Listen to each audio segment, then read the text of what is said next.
Viewers, the top focus continues to be the India-Pakistan truce trade on this Monday edition of India Global. In the latest, all military bases and systems continue to remain fully operational and are in fact ready to undertake any mission if the need so arises. India has said on Monday, 2 days after it entered into a ceasefire with Pakistan, now even as the neighbouring country violated the understanding just hours later. In fact, addressing a press briefing, Air Marshal A.K. Bharti underlined Operation Sindoor that was launched in retaliation, in fact, to the Pahalgam terror attack only ensured targeting of terror camps in Pakistan and Pakistan-occupied Kashmir or POK. And Islamabad was responsible for any losses incurred. The remarks in the operation that escalated bilateral tensions as it led to strikes and counter-strikes between the two nations came hours before Prime Minister Narendra Modi will hold a public address, in fact, in the national capital at 8 p.m. this evening. Now, meanwhile, just hours after India's armed forces in a similar briefing released verified footage, in fact, of targeting military operations on Sunday, Pakistan convened a late evening press conference the same evening. It was visibly modelled on India's earlier briefing. However, the event quickly drew international criticism for what analysts are calling a presentation without proof. In fact, Pakistan's response lacked any video evidence, credible imagery, or even official documentation of their claims. Now, many observers, including neutral international media outlets, to be specific here, viewers, have pointed out the glaring absence of substantiating material, prompting growing skepticism over the credibility of Pakistan's narrative. That's not it. In fact, commentators worldwide are now highlighting what they describe as a missed opportunity for transparency as Pakistan claims remain unsupported and unverified. Now, the contrast has left Islamabad facing uncomfortable questions, and rightly so, from the global community that demands clarity and also accountability in matters of military engagement.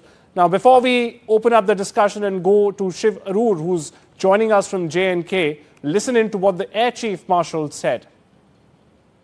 In a measured and calibrated response, we've once again targeted his military installations, which included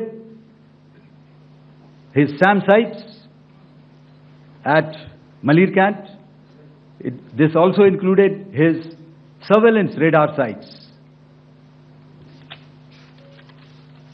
at Lahore and close to Gujranwala.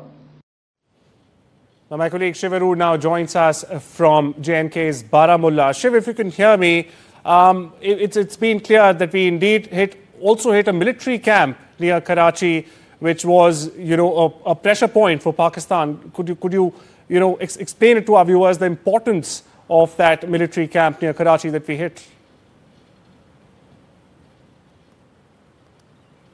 Hugely important that it has now been confirmed and revealed, in fact, at that briefing yesterday and today, that the Indian Air Force did strike a military base, military cantonment rather, in the city of Karachi. It has been specified that it was a surface-to-air missile site, which is basically an air defense weapons site of the Pakistan military in Karachi. Now, obviously, the importance of Karachi is obvious, but let me say it.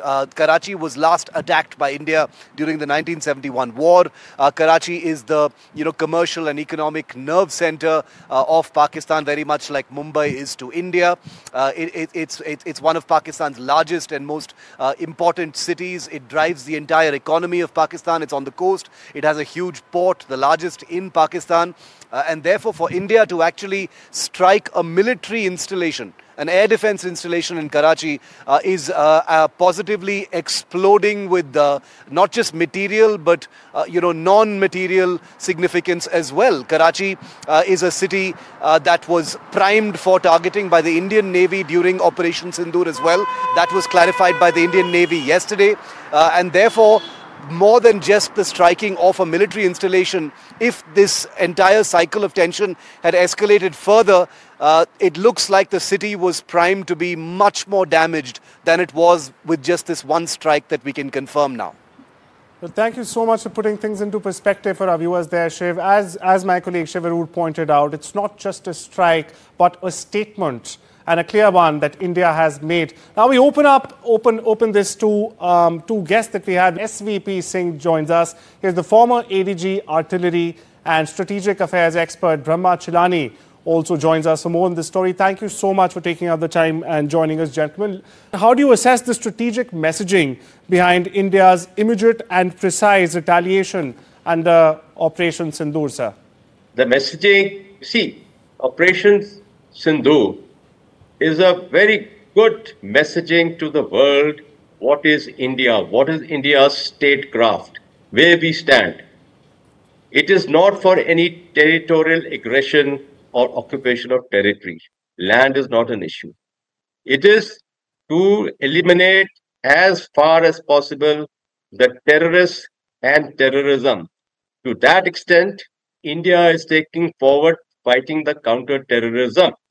And in this, I feel that India, in doing so in Pakistan, which is the epicenter of terrorism to the world, is fighting this battle or this war on behalf of America, Europe, all these countries who have been subjected to terrorist acts time and again, and the roots of those have been identified to friend Pakistan. So that's a very great message. And how and why we have been able to do this now with Pahalgam, I think that was the igniting issue. The Pahalgam, very tragic issue, where so many of our people were killed, was that the gentleman who was across, who was running the country, General Munir, he overextended, he's overarched himself, and the way he addressed the repatriates of Pakistan, it raised the violence within the people and the terrorists who are there, and it has led to this action. But why has he done so? It is not merely the terrorist action. If I have to assess it, it is perhaps a little of a copy from the Hamas, which they did. And second is, what Hamas did was to highlight to the world once again, bring to fore the Palestine issue. Now, Pakistan has been hit by the Article 370 abrogation, and India has made good efforts to get normalcy in Kashmir. And the last of it has been the elections. So Munir and his friends, the government there, wanted to again bring Kashmir to the fore in the international fora. So these are the aims as I would see it. Now, what India has done, how we could be standing on our own feet, the strategic autonomy which we have. You've underlined a very important point there, General Saab. It's not retribution only for India, but retribution for the world and for the likes of Daniel Pearl, who was in fact abducted from Bahawalpur, as we all know, back in 2001. Mr. Chellaney, I'd like to come to you now, sir. This is not only not only warfare, but it's also a credibility war, a global credibility war that's been going on between the country. Now, in light of Pakistan's recent press conference lacking evidence and has been also slammed by international media outlets, how does this, in your vision, affect Islamabad's global credibility on the whole? The problem is that Pakistan has never lacked international credibility. It makes up for the lack of credibility through nuclear blackmail. And in the present case, what happened, according to American media reports, that after India hit the airbase in Rawalpindi, known as Noor Khan Air Base, which is close to the command and control center, in charge of Pakistan's nuclear weapons. The Americans got very worried and they intervened and persuaded Prime Minister Modi to agree to a ceasefire. The thing is that, as we heard from the Indian military officers yesterday, India had the upper hand against Pakistan. India had dominance in the maritime domain. It also achieved a fair degree of air dominance by degrading Pakistan's air defenses and taking out some of its key air bases. And the question that Prime Minister Modi, when he addresses the nation tonight, the question that he needs to address is, why did India abruptly end its military operations 3 days after they were launched? Because Normally, when you gain the upper hand in combat, you seek to capitalize on the military momentum and take your military campaign to its logical conclusion. Even though India's mission was not to escalate to a full-fledged war. India's mission was a swift, decisive military campaign. But in 3 days, normally in military history, no country, not even a superpower. I'll take this to Major General Singh. Major General, how does the military balance deterrence and escalation in these situations?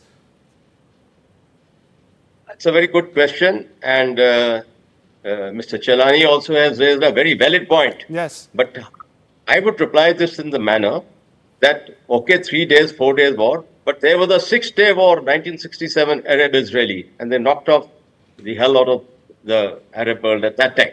Now, but that be what it is, you see, we had the upper hand, but we also shown the deterrence level, what we can do in those 2 nights or 3 nights. And that knocked out the Pakistani, I would say the will of the nation was on its knees. When it's the will of the nation, it is its leadership cadre. And that is what has mattered. Secondly is, this nation, the will having been shattered is because some of the spine of the terrorists had been hit very badly. And the spine of the Pakistan nation state is the terrorists and the terrorism. So I think we had hit them hard there. Yes, when you are in a military operation, exploitation and to carry it to its ultimate aim to capture whatever it is very truism. But in this case, I think there have been certain other elements of statecraft which have been in play, and we have done what we have done right now, and that it is a pause, and that the DGMO level talks are there, and we have put our own condition very clear. I think if this is not agreed to, then we continue to remain in a state of readiness. As it is, we have exercised and continuing to exercise the non-kinetic measures in abundance. We are fully prepared for that. And the kinetic measures can be undertaken any time. Mr. Chellaney, quickly your take on how can India better leverage international opinion or opinion when Pakistan's narrative actually lacks any supporting evidence? Very quick answer from you, sir. There's a saying that success has 1,000 fathers, but failure is an orphan. If we had taken Operation Sindoor to its logical conclusion and shown to the world that we had actually humiliated Pakistan's military, the victor's narrative would have prevailed in the world. Today, if you look at major international newspapers, they're saying that this three-day of military hostilities ended in a draw. And the Pakistanis are celebrating it as a victory against India, starting with Prime Minister Sharif. Now, countering that narrative, Well, Mr. Chellaney, the international media actually is now also questioning Pak's copycat presser last evening that they hold. And there's also a saying which goes, you can actually wake up someone who's sleeping, but not wake up someone who's pretending to sleep. I'll leave this here at the moment, gentlemen, due to paucity of time.